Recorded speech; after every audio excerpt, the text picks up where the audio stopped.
Welcome back to Standing Up to the Bully in Chief. If you've ever found yourself in a heated debate with a Trump supporter, whether it's a family member at Thanksgiving, a co-worker, or some random guy on Facebook, you know how frustrating it can be. But here's the thing.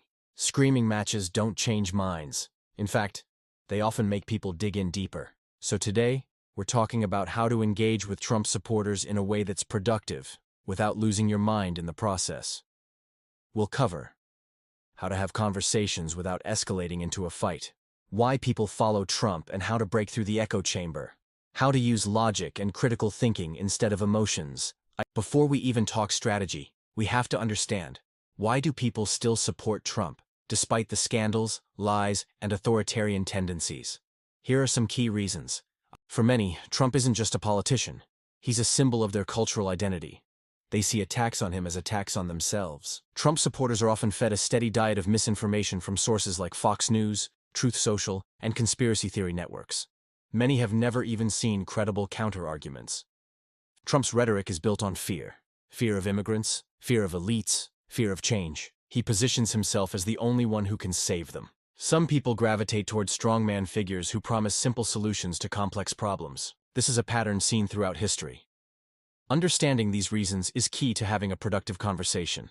If you go in thinking, they're just ignorant and dumb, you've already lost. Instead, approach them with curiosity.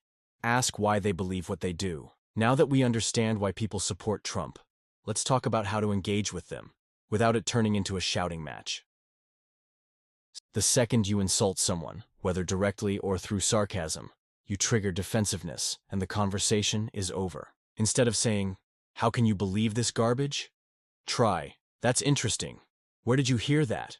Or, "Can you explain why you think that's true?" This forces them to think critically instead of just repeating talking points.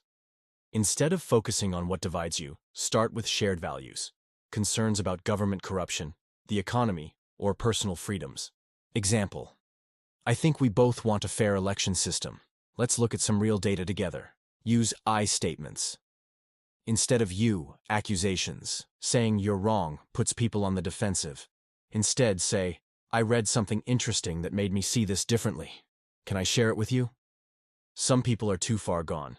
If someone is completely entrenched in conspiracy theories or is hostile, don't waste your energy.